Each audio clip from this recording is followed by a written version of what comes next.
On Saturday, September 27th, Stillwater students, families, and community members came together to help support H20 For Life.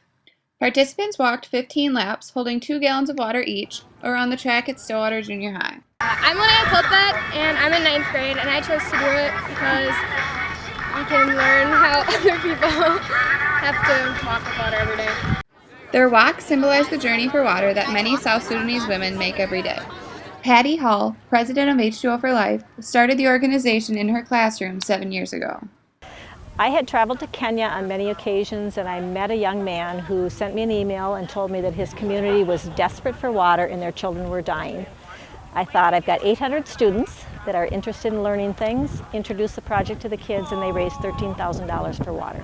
Sarah Damon, a 9th grade human geography teacher, started Stillwater's involvement with H20 For Life.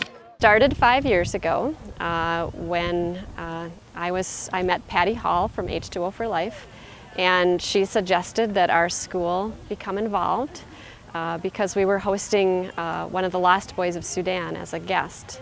And she said, wouldn't it be wonderful to connect your guest speaker and your reading of a book about the Lost Boys to raising some funds to help bring water to the friends and family of the Lost Boys left behind. Over the last 5 years, Stillwater Junior High students have raised over $50,000 for H20 For Life. Stillwater has been amazing. Stillwater for the last 5 years has raised $10,000 each year to support Water for South Sudan, one of our non-governmental organizational partners.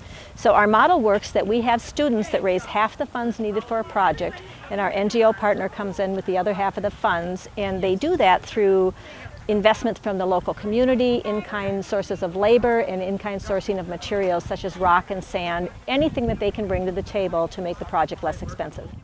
The money raised helps fund the creation of wells in South Sudan. We feel like it's having a huge impact.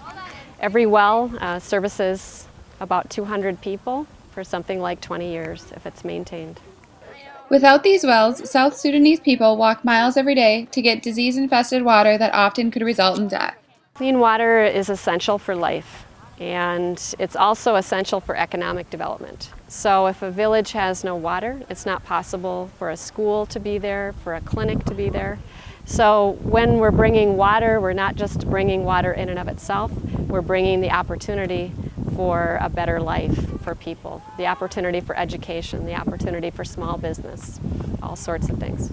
As Stillwater students continue their fundraising for H20 For Life, they continue to make a difference in the lives of people over 8,000 miles away.